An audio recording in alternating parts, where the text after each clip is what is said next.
Balance your trading strategy by adding futures. CME Group helps you manage risk and capture opportunities in all market environments.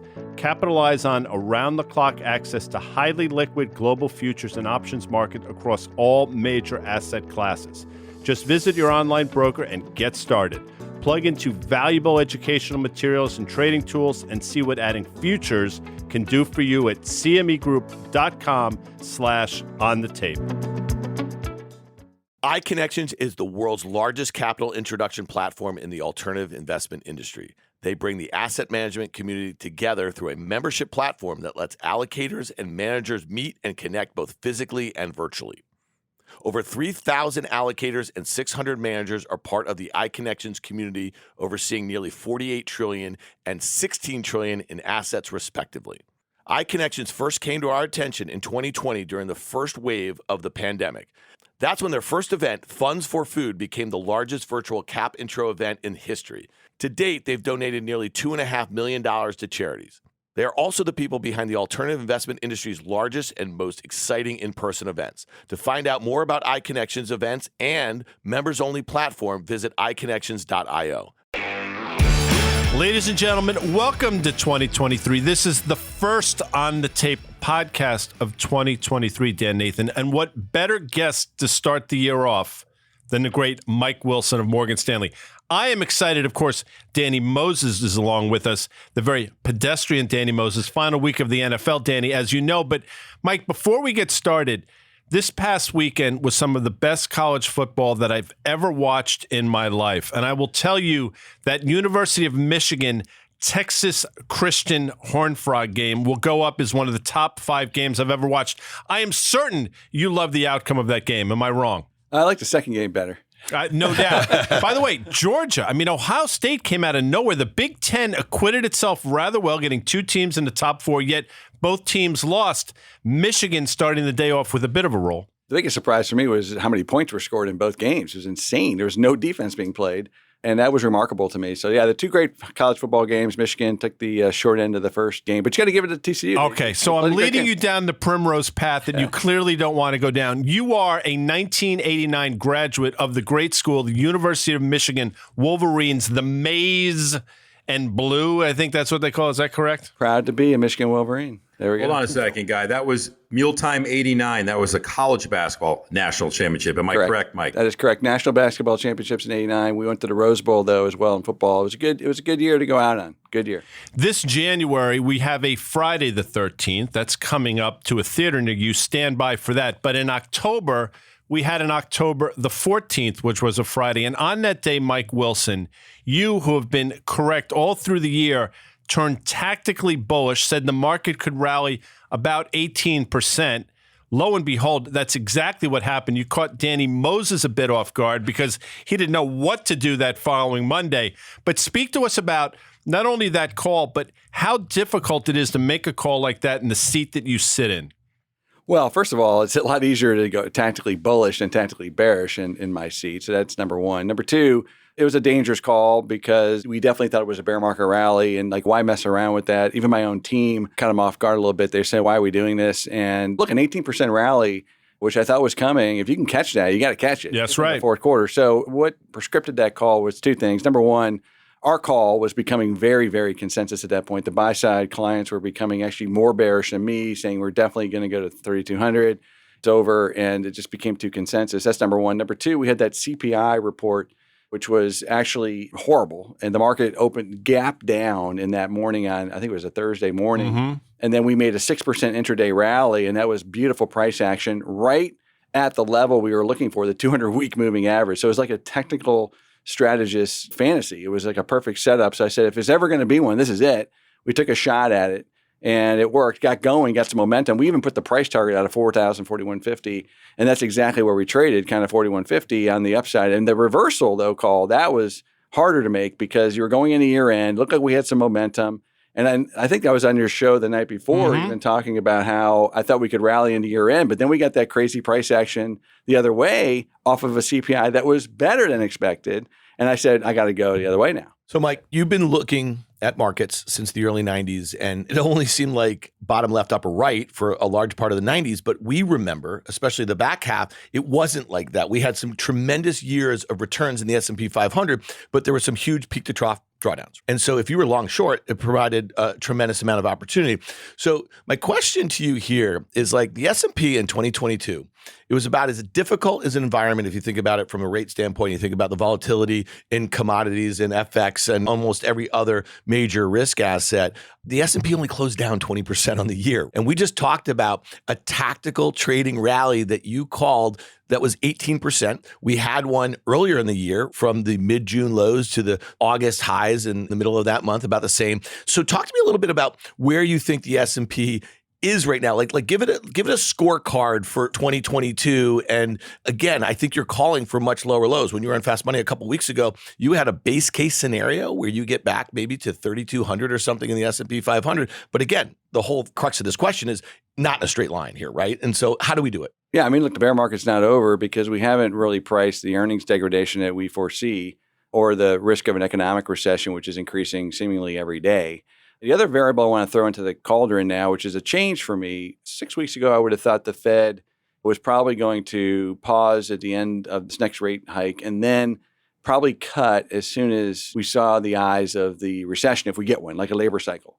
Now I'm starting to question that, meaning I don't think the Fed is going to come to the rescue right away, even if we get an employment cycle. Let's say unemployment's up 100 basis points, 150 basis points, which is kind of game over at that point. So that's above 5%. Correct. But at that point, normally I would say the Fed's definitely cutting. I'm not sure they're going to jump right into that pool this time. And if that happens, that's how you get to sort of 3,000. I think it's 3,000 more than 3,200 now.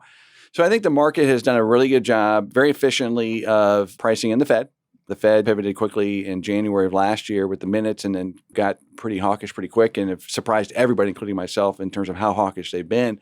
So I think the market's done a really efficient job of pricing in the higher cost of capital.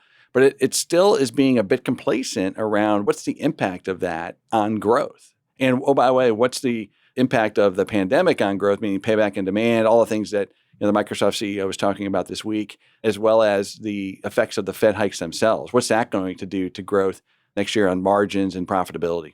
Before Danny gets in here, I will mention that you are the first guest of the On the Tape podcast to use the word cauldron correctly. Of course, speaking from Macbeth, the very Shakespearean Macbeth, fire, fire, toil and trouble, or double, double, toil and trouble. Danny Moses, please. Mike, you were on our podcast on October 6th. I remember sitting across from you and saying, you know what, Mike, I agree with you on everything. And when you go bullish, I'm going to go bullish. And so we leave there. The thing comes out October 7th. And then someone hits me on October 14th. Hey, did you hear Mike Wilson went bullish? I go, no, not that Mike Wilson. It's not possible. I swear I said I would go with you. And I looked at it. I read your note. I'm like, God damn it. I'm like, it's too cutesy for me. I'm not going to do it. And so the S&P, I think, was like 3650 when you were in our studio. And then I think it dropped to like 3,600, but you obviously sensed something that was a bit oversold, to your point. So I didn't follow you into the fire there. I should have. I stayed the course. And now as we sit here, and I think you and I are in total agreement, I think Dan and Guy as well with you, is that earnings are what's going to matter. So my question to you is that this handoff, it feels like the last selling opportunity will be a rally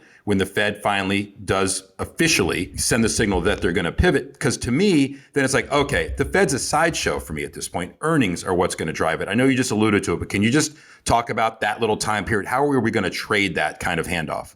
Yeah, I mean, this has been something that we haven't traded particularly well, quite frankly. We talked about back in September, we called it Fire and Ice Part 2, which is that the market's now going to transition away from inflation and the fire and the concerns there in the Fed and to this idea that growth is going to disappoint. And quite frankly, that hasn't really happened, Danny. I mean, yesterday, day when rates are up, the market's down. That's not the market worrying about growth. That's the market still worrying about growth is too hot and the Fed's going to kill us. So I think we're not quite into that transition yet. I think you're dead right that if the Fed raises rates on February 1st by 25, maybe they do 50, one last hard kick, and then they indicate they're going to pause. We get a little bit of a rally, but then the stage is set for everything that we think is going to happen, which is that earnings are going to disappoint wildly this year. And the market's going to trade bad news as bad news, no longer bad news as good news because the Fed is done. This cycle is very unique in one regard. Everything's happened extremely fast. And as a result of that, there is no window of opportunity for the Fed to kick save the cycle. they're driving us right into the end of the cycle by design because they had to, because they were late to start their process. There's no window. That window is going to be days or weeks at best. So, Mike, one of the things you talked about too, which I just don't think there's enough investors that have traded long enough to realize not just cost of capital, but kind of the wind that's going to be blowing in their face with quantitative tightening, which I believe will end at some point in 2023 when it becomes evident just the pressure that it's putting on credit spreads, et cetera. What are your thoughts on QT's impact? Have you been able to quantify it? How do you kind of trade that as well? Yeah, that was another reason we got a little bit more constructive in October, because we had noticed that the TGA, which is the Treasury's general account, which we talked about on the show last time, has been drawn down significantly by $300 or $400 or $500 billion this year. I don't know if they were doing it deliberately, as a way to kind of ease the stress into year end, election, whatever.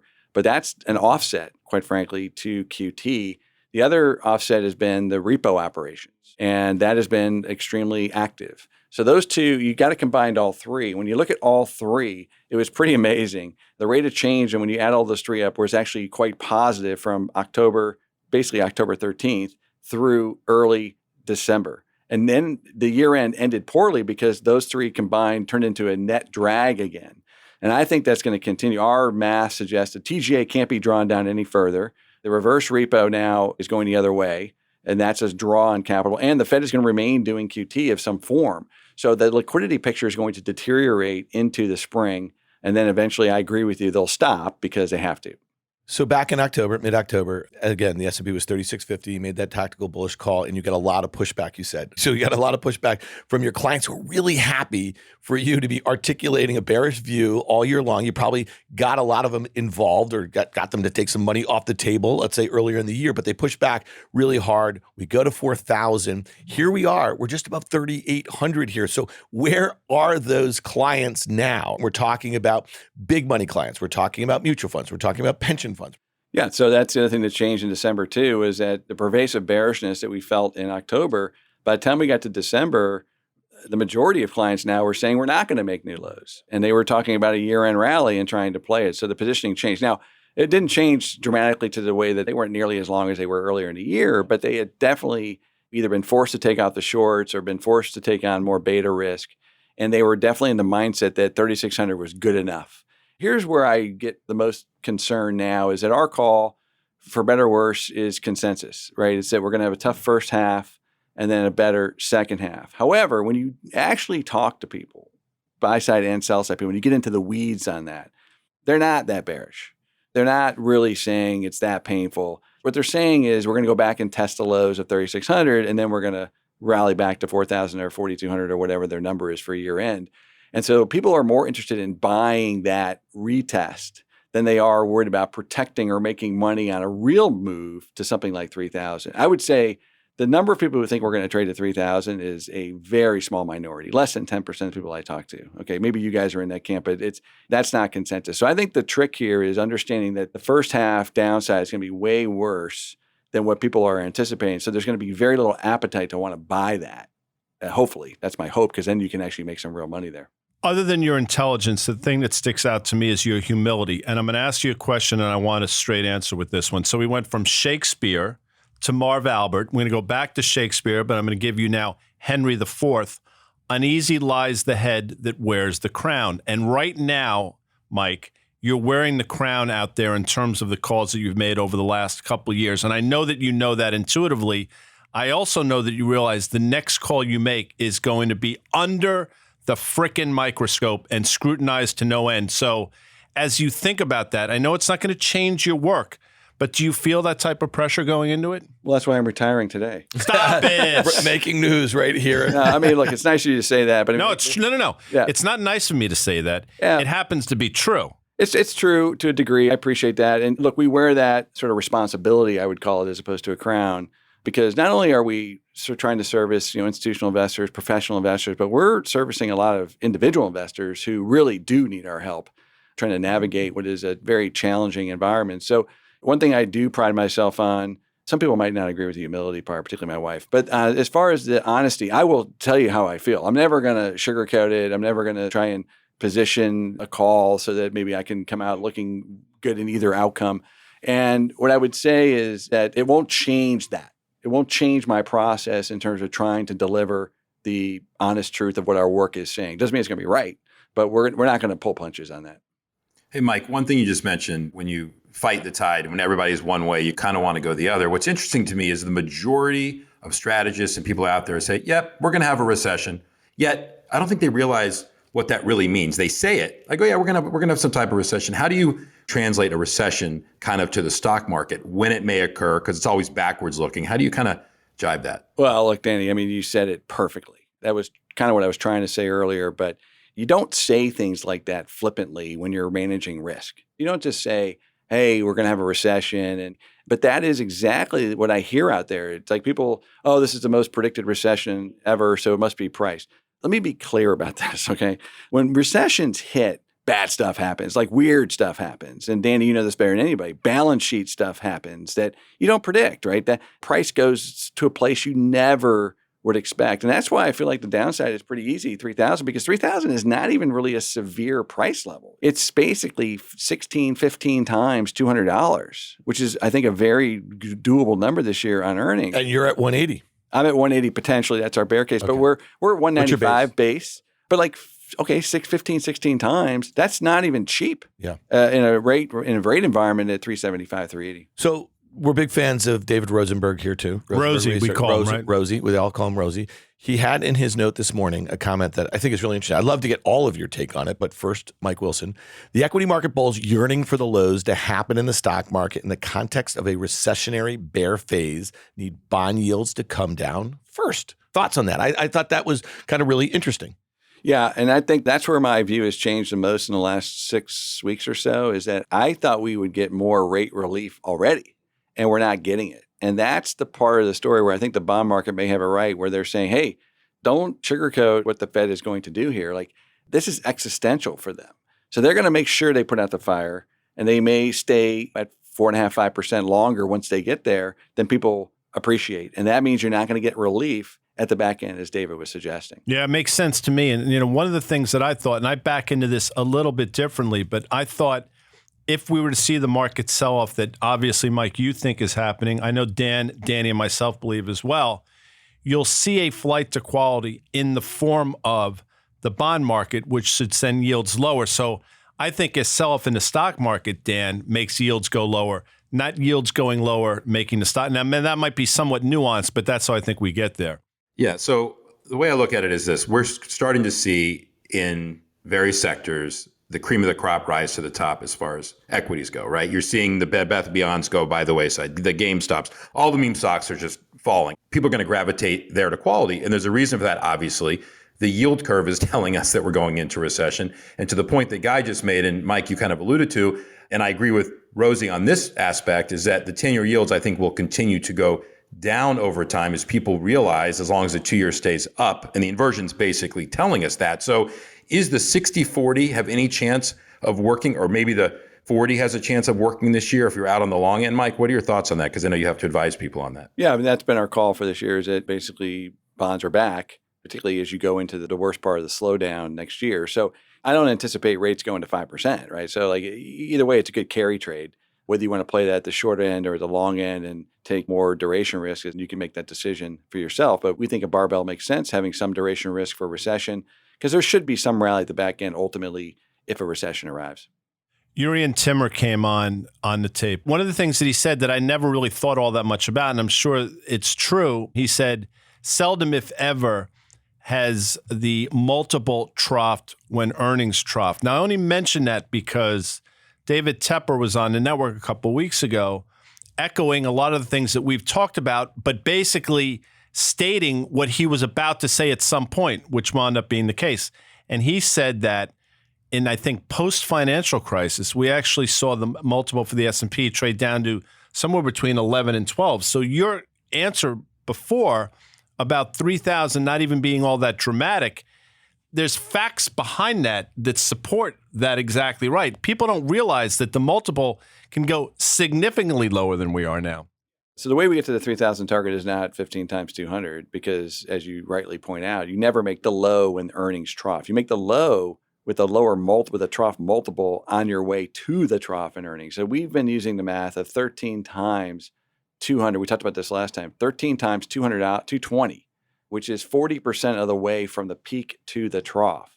And we think that should arrive sometime in the spring.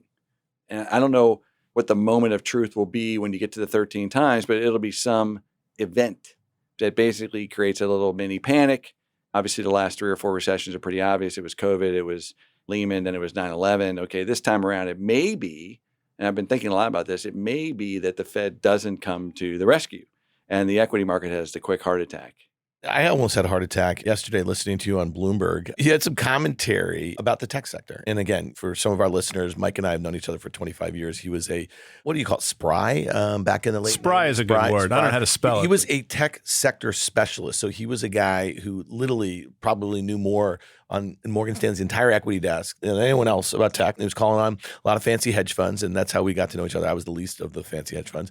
So I've always listened to your macro commentary and really tried to take out some stuff around tech because, again, we had a front row seat for the tech bubble and then the implosion, and you were very helpful back then. But your comments about tech companies being really bad at cost cutting. And I think it was really interesting because that interview came on a day that Michael Burry of The Big Short fame. Do we have someone who's a bit more famous than him? Yeah, we do. His name is Danny Moses. Yeah. And I would suggest that Danny Moses is not only more famous, but more handsome. Yeah, much more, yeah. But he tweeted yesterday after Salesforce announced, what was it, 10,000 job cuts or something like that. CRM should have been down 25% on those job cuts. Job cuts are not the reason to own that. And it's interesting. So last night, the Wall Street Journal broke that story about Amazon, who had originally agreed to cut maybe 10,000 jobs, and now they're going to do 18,000. But again, this is a company that added hundreds of thousands of employees. So it's really kind of a rounding error.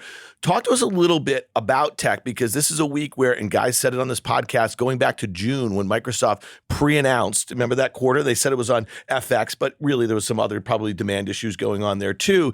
Satya's got some kind of cautionary comments, and then that stock was down 5% yesterday on a downgrade from a brokerage firm. No offense, from a brokerage firm. We're way beyond that sort of stuff. And then it's down today as we're talking nearly another 3%. That's a big move for one of the biggest stocks in the entire stock market. So investors are basically shooting first, asking questions later. They think this is going to get worse before it gets better for mega cap tech. Well, what's crazy is the market was actually up yesterday, and that stock had that move. So now we're getting into the real action where there's the confessional period is arriving. And this is why we did the tactical call too, because we felt like companies were not going to do that in October because they could just kick the can one more quarter and see what happens.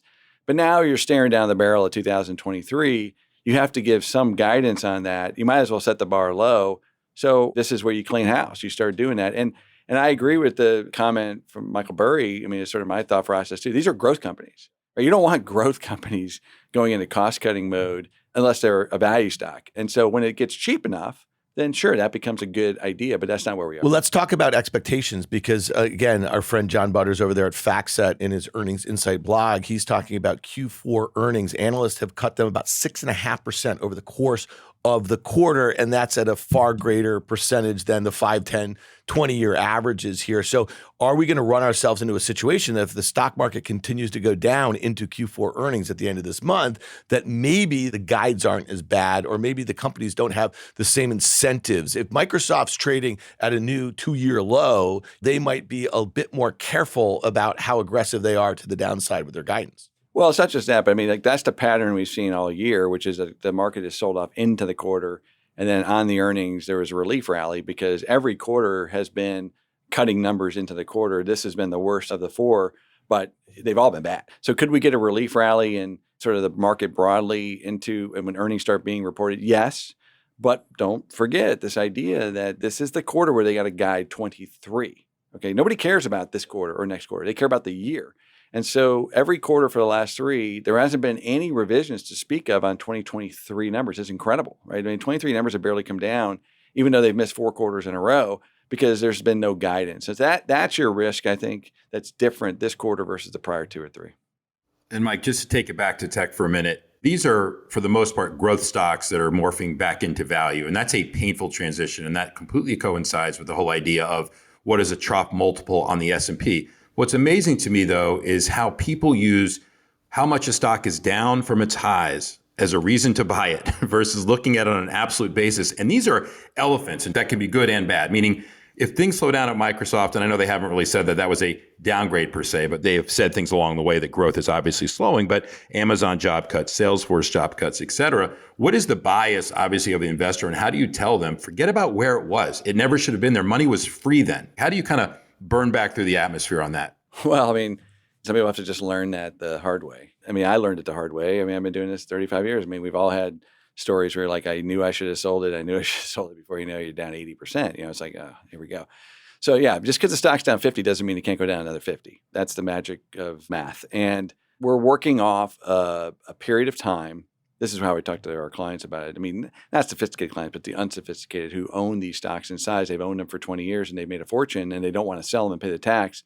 And you have to explain to them, look, these cannot be the winners in the next upcycle. That's just not the way it ever works. A, they're too big. B, they had their day in the sun. They've over-earned. The multiple got out of whack. Has nothing to do with the Fed, by the way. That happens in every cycle. In the 70s, it was energy. In the 90s, it was tech. In that time, in the 2000s, it was the commodity stuff and the banks.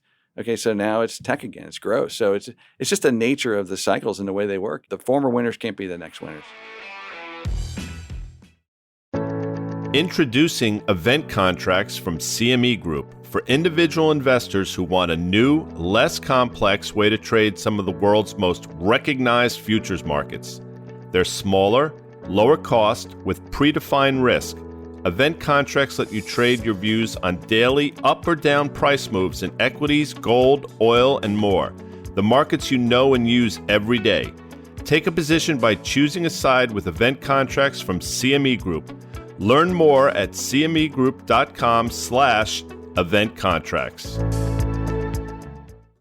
iConnections is the world's largest capital introduction platform in the alternative investment industry. They bring the asset management community together through a membership platform that lets allocators and managers meet and connect both physically and virtually. Over 3,000 allocators and 600 managers are part of the iConnections community, overseeing nearly $48 trillion and $16 trillion in assets, respectively. iConnections first came to our attention in 2020 during the first wave of the pandemic. That's when their first event, Funds for Food, became the largest virtual cap intro event in history. To date, they've donated nearly $2.5 million to charities. They are also the people behind the alternative investment industry's largest and most exciting in-person events. To find out more about iConnections events and members-only platform, visit iConnections.io. What's up? Guy here. Did you know FactSet is the official data provider for Risk Reversal Media? FactSet is the key to all of our analysis. It's not just charts.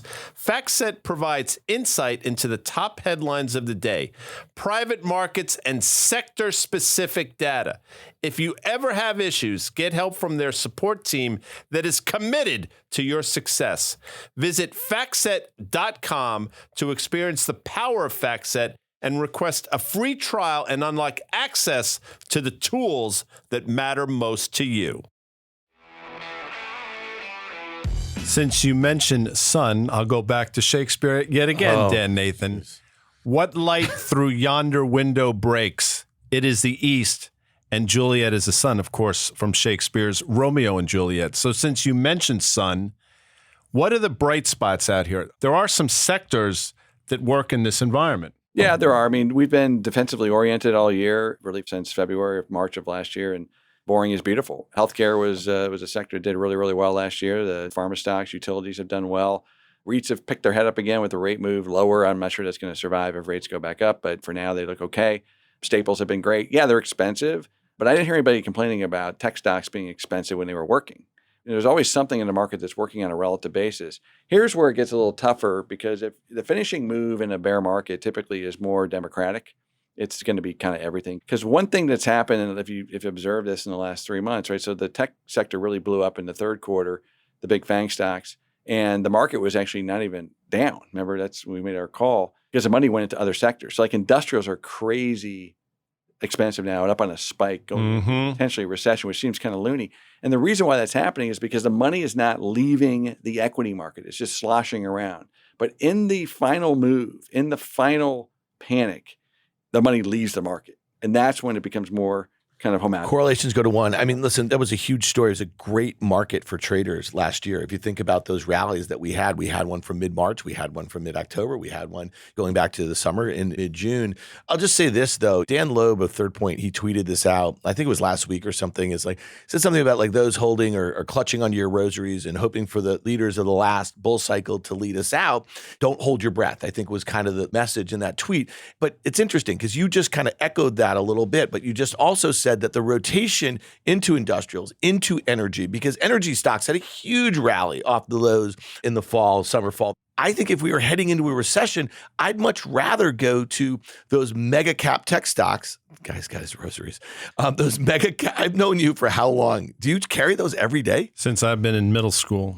Oh my goodness. You're like right out of like a Bronx Tale or something like that, right? Well, yeah. I mean, the folks can't see it. He really it. is. I mean, that's fascinating. I mean, you surprise me every day. Which is but surprising. That just literally almost knocked me off my, all right, back to my point. So we've had this rotation into value, into industrials, into energy, and that's, to your point, kept the market above those October levels when we've seen huge names like Apple make new 52-week lows. Amazon very near them. Tesla fell out of bed. It got cut in half in the last 2 months of the year. So I guess at some point, I would say those stocks are going to get really oversold, and I'd much rather be in them than being in perceived value. Does that make some sense? It does, except I would caveat it with the following. Okay, once again, going back to what Danny said. Okay, if you think we're going into recession, you can't be doing that now because those stocks are going to get smoked too. Because that's what people own, right? So that's what's going to be sold, and plus they're part of the index. I think the more interesting takeaway from what's happened in the last sort of 3 months. So we had the big rally in the Dow, right? So the Dow is really what drove that rally in October, which is all the kind of cyclical industrial stocks. And what that's telling me, okay, is that those are going to be the leaders in the next bull market. But I wouldn't buy them here because they're up on a flagpole, number one, and number two, they're cyclical. One last question on this topic, though. There was so much money that went into alternatives, but specifically into VC. And so a lot of these crossover funds, a lot of these growth funds, they are responsible for a lot of the marks in the private markets. And we're going to see a lot of that stuff marked lower. So I wonder, and I'm just curious, because you talk to some of these very big capital pools, do you think there's a chance that when we start seeing marks of things that, we gave an example, Guy, last week, a company called Databricks, okay? And it's a big expected IPO. I'm not asking you to comment on that, and hopefully it'll be a 2023, and it's a competitor to Snowflake, and Snowflake's down 70-some%, and its valuation is still fat on almost every metric. And I think internally, they had marked down their own valuation 7% or something like that in the summer. So there's going to be big marks. The companies are going to mark them down. The VC funds are going to mark them down. And I wonder, do the VC funds or the crossover funds more specifically, do they start selling the liquid stuff like you just talked about? Because they have redemptions. VC firms generally don't. It's longer tail money. So thoughts on that? That was definitely part of the June low. Right? We saw that in the June low. Is there another round of that now? There'll probably be some of that, but that's not going to be the main driver. The main driver of the final low, in my view, is going to be about people giving up on the idea that there's a soft landing for earnings. Forget about the economy. That basically they're so far off on their forecasts on margins and profitability. That's the real story, Dan, is that the operating leverage is going in the wrong direction now. And I think we're all going to be surprised just how severe that negative operating leverage is because companies got fat. They got fat during this basically a bonanza of COVID. COVID was a bonanza for many, many companies, and they invested poorly. They invested sloppily. They oversupplied themselves. They overhired, and now they got to eat those costs. Mike, I know you can't comment on specific banks, obviously, but we have Wall Street banks, we have consumer-facing banks. The sector in general was a rough year last year, the IPO, the M&A, all the stuff. It doesn't appear, obviously, the scenario that we're painting, four of us now, obviously, it's not going to be great for them. To me, it's going to be one of the more interesting sectors. And when I say that, it's not about trading the XLF, it's about stock picking. So if you were to give advice to people out there, which I know it's individual stock picking, can you comment on the bank sector in general, how they're going to trade in this environment, and then just stock picking in general, why it's such a lost art, but a needed one, especially this year? Yeah, totally. I mean, this year, as Dan said earlier, there was plenty of opportunity to make money, either as a trader or as even an investor. I mean, we have a long-only portfolio that we don't trade that was up on the year. It was a very defensive portfolio, and that's one way to do it. But getting back to your question, banks is one of the areas that we're really bullish on in the next bull market for a couple of reasons. Number one, they aren't going to have the big default cycle we think in a typical recession. The balance sheets are really, really healthy, more healthy than they've ever been. So we're not going to see those big write-downs. Number two, capital markets and things like that are going to come back with a vengeance because there's going to be tremendous equity issuance, I believe, to recapitalize potentially corporate America where there's too much debt. And that's going to be a big wave of activity for them. And the third one, which is a little more nuanced, which I can't really prove out, but I think the Fed is going to be very lenient with the banks because they need the banks lending to get M2 growth back to high single digits, which is what they need to grow the economy 6, 7, 8% nominally. They need the banks lending. So they're going to let them over-earn probably more than people think. Like, I don't think they're going to be onerous on regulatory change the way that perhaps people are fearing. And that's a good thing. So they can trade maybe above book value multiples, which is kind of where they're trading now. And then the last thing is, what Dan was talking about earlier, there's a lot of private shadow banks that stole business or took business away from the banks post-GFC because the banks couldn't lend. And now that share shift is going to go back the other direction as they're handcuffed and the traditional banking system is not. So I'm extremely bullish on the banks globally as well. I think there's a huge rate cycle that's already begun. That's obvious. And that's their pricing mechanism. So yeah, I think it's a space where investors can start picking away at that now, even where things that are trading close to book value. I mean, maybe go down 10% from here, 15%. That's fine if it's a double over the next 3 years. And just to follow up on that, just to get a little wonky, but I think it's worth explaining, the SLR, the supplementary leverage ratio that banks have, they're not allowed, obviously, they have to exclude treasuries. And to me, Mike, that's one area that I think we'll see some type of relief, especially if QT proves to be as volatile as we think it might be, right? And impact on reverse repo and all that. Thoughts on that? Because I think that may be the buying signal. It's a great point. It's something we didn't see coming in May. I'm sure you remember when the Fed required the banks to increase the reserves, and it was kind of for their own protection as we go into this slowdown. The Fed wants the banks to be healthy so that they can do exactly what you just said. They need that lever. They need to be able to push that lever when they need to get growth going in the other direction when they feel like inflation's under control. So I totally agree with that. If you know when that date is, please let me know. Send me an email because I think you're right. It could be a really important signal. To continue the theme, both Danny Moses and myself believe the environment that we find ourselves in is the perfect environment for the following. I give you Shakespeare yet again. Merchant of Venice, Dan Nathan. All that glitters is not gold. And I will say that over the last 6 to 9 months, we've seen the Bank of Japan intervene in their currency. Subsequently, the Bank of Japan intervene in their currency vis-a-vis the bond market. That's why they did it. You have the ECB, Bank of England, central banks around the world seemingly just pushing buttons. Gold very quietly is rallied. Is there a place for gold in this environment, Mike Wilson? Yes, we're pretty constructive on gold. I think it's a good hedge against both deflation and inflation. It has been a good inflation hedge because there's been better inflationary hedges in the environment we've had so far. The one risk, I think, for gold in the very near term is that the Fed stays more hawkish and real rates stay a little stickier in the short term. But I think anywhere near 1,700, 1,750 on gold is a great entry point for something to the low 2000s, maybe higher. Yeah, I'll just echo. It seems like anything that would make the market rally, i.e. Fed stopping, is going to be just a massive positive for gold. And the risk reward, honestly, Mike, not to get into the weeds on this, but we can go into the physical versus the ETFs and all that. There's going to be a run on gold, so to speak, in my opinion, because the way this market has been with manias, I mean, over the last 25 years, but especially the last 2-3 years, people are looking for something to hold their hat on. And it might indeed be a mania in gold. It'll probably get overbought and obviously come back down, but it does feel like a, quote, perfect storm to be long gold in this environment, for sure. Global central banks have been buying gold. You see that in the data, right? So, I mean, that's a... Dan's laughing. It's true. In record amounts. Now, it's not manifesting itself in the I think price. Mike Wilson Dan has no idea how much I listen to you and vice versa. So this is a comment that I've heard, I think, twice already today and 4 times last week. And when he says it's got some gravitas. When That's I say right. it, it's a throwaway line. Anyway, please continue, sorry. Michael. Well, I just read in the newspaper. But I mean, in all seriousness, okay, so we're going to a multipolar world, right? Competing currencies, potentially. The Bank of Japan's actions, I think, are really important. They're saying where it's time to defend the currency to some degree. We know that China wants to separate itself from the U.S. dollar. Obviously, Russia's a whole other story, and them being kicked off the reserve platform, essentially. So there's going to be competing currencies, and that means there's not as much trust anymore in the almighty dollar. So that leaves some opportunity for gold, and it doesn't take a whole lot of money to drive the metal higher.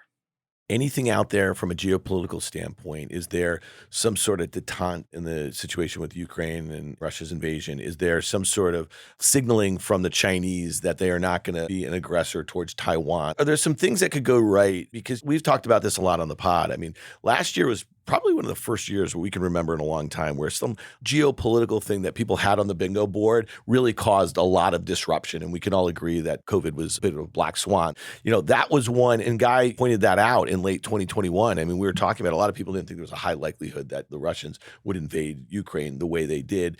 I think on the flip side of it, I think we're seeing that maybe some of the disruption to the energy supply chain is not as bad as we thought. I mean, if you think about where natural gas is, what you think where crude oil is and gas at the pump. So I'm just curious, is there anything out there that you think could actually diffuse some of the geopolitical risk that's out there in 2023? Well, look, I mean, I think we just had a diffusion. I don't really necessarily understand why oil is trading where it's trading. Natural gas I get because now there's all this supply heading to Europe where you get a better price. So they have an oversupply of LNG, so that's killing natural gas price, and the weather's been warmer.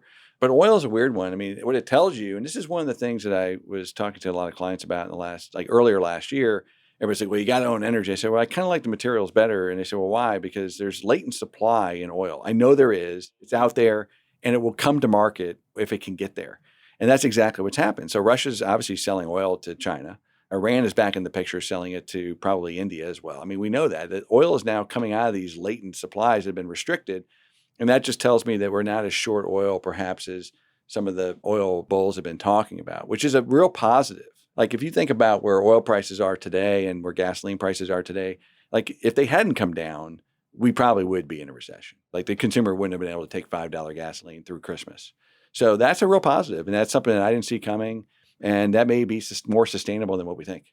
Back to the banks, Mike, just as it relates to trading and holding positions. Obviously, there's a lack of liquidity in the markets in general. We've seen crazy moves in all commodities, right? I think that's going to continue. And it just creates, obviously, mixed signals. I don't see that improving at all in the course of 2023. Volatility is one thing, but not having any type of liquidity on the other side is another. What are your thoughts on that in general? Well, that's right. I mean, I think these low prices can happen in the market sometime earlier than people think this year because that liquidity picture is deteriorating from here. There was plenty of liquidity being provided to the system to get through year end. That's what the reverse repo activity showed.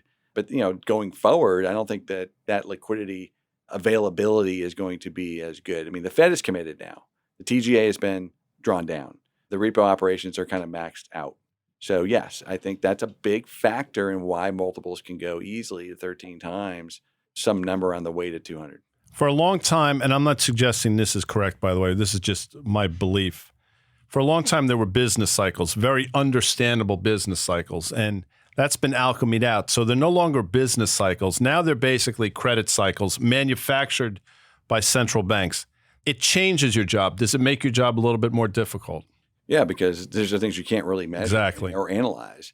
So we try to be humble to some degree and appreciate we can't predict all those things. And that's why we use technicals so aggressively because the market does know. The one thing I will say throughout all this period, last 20 years, we've been doing this, or 30 years, but really the last 20 years intensively, I would say the market internals have been pure. They tell you all you really need to know. The best strategist in the world is the internals of the equity market. You just follow that. It really helps you understand what's going on. And that's why even in the rally this fall, the defensive stocks did really well. So that was telling you that it was a garbage rally. You just knew, okay, the defensives are holding up. This isn't going anywhere. All right. So your next bullish call in the stock market, is it likely to be tactical? And this is, again, going back to what I think Guy asked you a little bit ago, because you're going to have a lot of eyes on you. Or is it likely to be, listen, I could be wrong on the exact moment in time on the bottom, but we're within 10% or so? And do you give that some thought? Because if we are down back at 34.90 again or something like that, the sentiment's going to feel as bad as it did in that. It probably feels worse, actually, if you think about it, right? In the retest of that, a lot of the internals that you were just talking about are going to look a lot worse because time makes them worse. But it also makes it closer to a bottom, right? And so talk a little bit about also duration. Is there some sort of internal clock in your head? Because we know the average length of the bear market is this. I'm just curious, like, how are you going to think about when you want to be bullish, how you're going to be bullish over your career? Have you made like bottom calls? Like, that's it. Yeah, we've definitely made those bottom calls. One was in March of 2020. That was a pretty dramatic call at the low. And that was a definitive call. It was not a tactical call. That was like, get long, and this is going to be a monster. Is there going to be an opportunity created for us to do another tactical call like we did in October? Maybe. Will we be as specific and adamant as we were in October? Probably not, for the reason you mentioned, that the time and price it's getting narrower and narrower. Like if we get another bear market rally before the final low, it'll probably be shorter and not nearly as big, which means it's even harder to trade. Like it'll be a 5 to 7% or something like that in probably 2 weeks. And I'm not going to be making calls like that. So we'll see how it goes. I am optimistic. I'll tell you this. I am optimistic that at some point in the first half of this year, we'll be making more of a true bottom call where we can really sink our teeth into stuff that we can own for several years. So, Mike, you talk about sectors within the U.S. stock market, but just pulling it back there, obviously the IMF, pay attention to them if you want, but they put out a pretty sobering global macro forecast that half of Europe will be in a recession.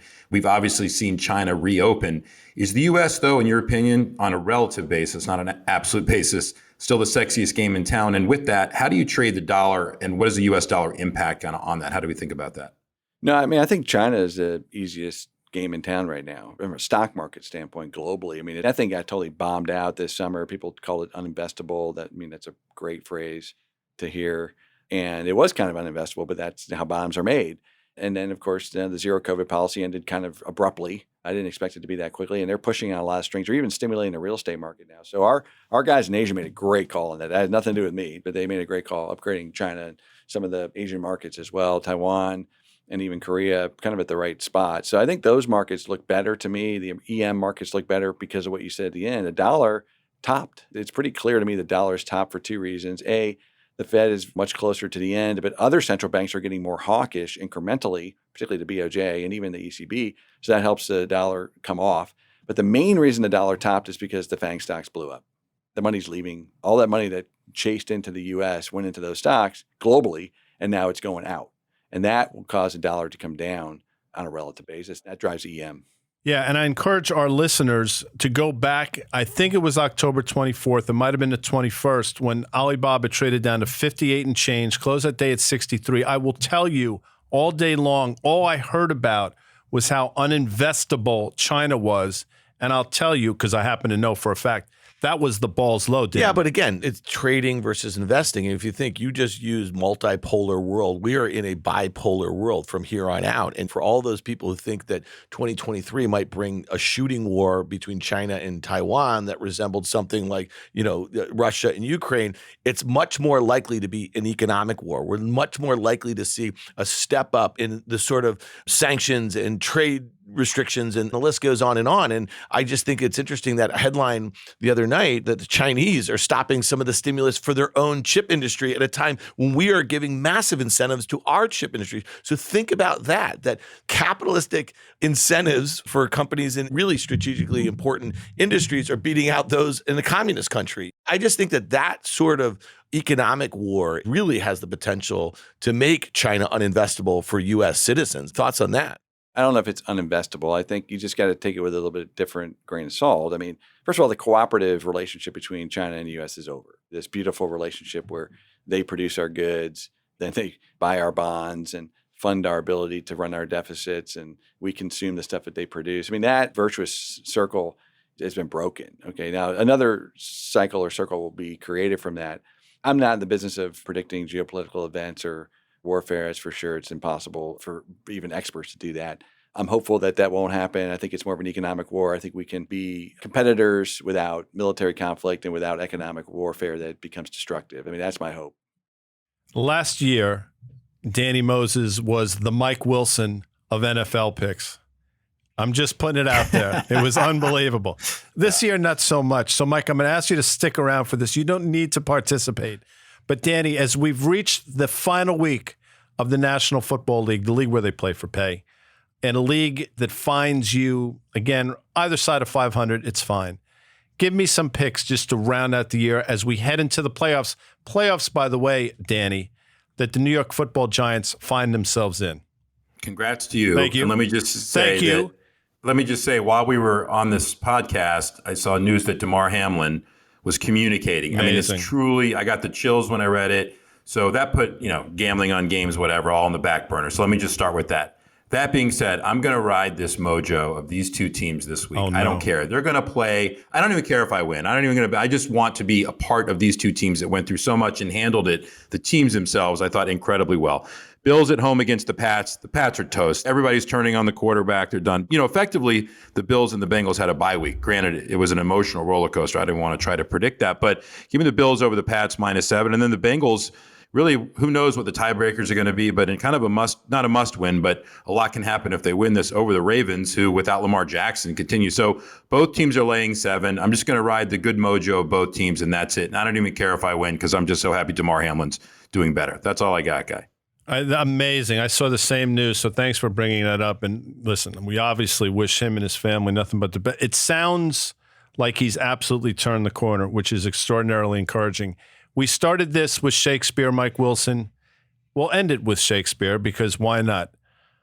Modest doubt is the beacon of the wise. I'm not sure what Shakespeare play or sonnet or whatever that's from, but it happens to be true. And when you speak, there's no certainty in what you, but there is that modest doubt. I think you're constantly questioning yourself. Where can I be wrong? Where can I be wrong?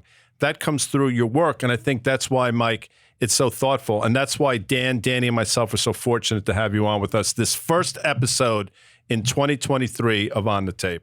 Well, I appreciate that. That's very nice of you to say. And it's great to be here with you guys anytime. Thanks once again to CME Group and iConnections for sponsoring this episode of On the Tape. If you like what you heard, make sure you hit follow and leave us a review. It helps people find our show, and we love hearing from you. You can also email us at onthetape@riskreversal.com anytime. Follow and connect with us on Twitter at OnTheTapePod, and we'll see you next time. On the Tape is a Risk Reversal media production. This podcast is for informational purposes only. All opinions expressed by me, Dan Nathan, Guy Adami, Danny Moses, and any other participants are solely our opinions and should not be relied upon for specific investment decisions.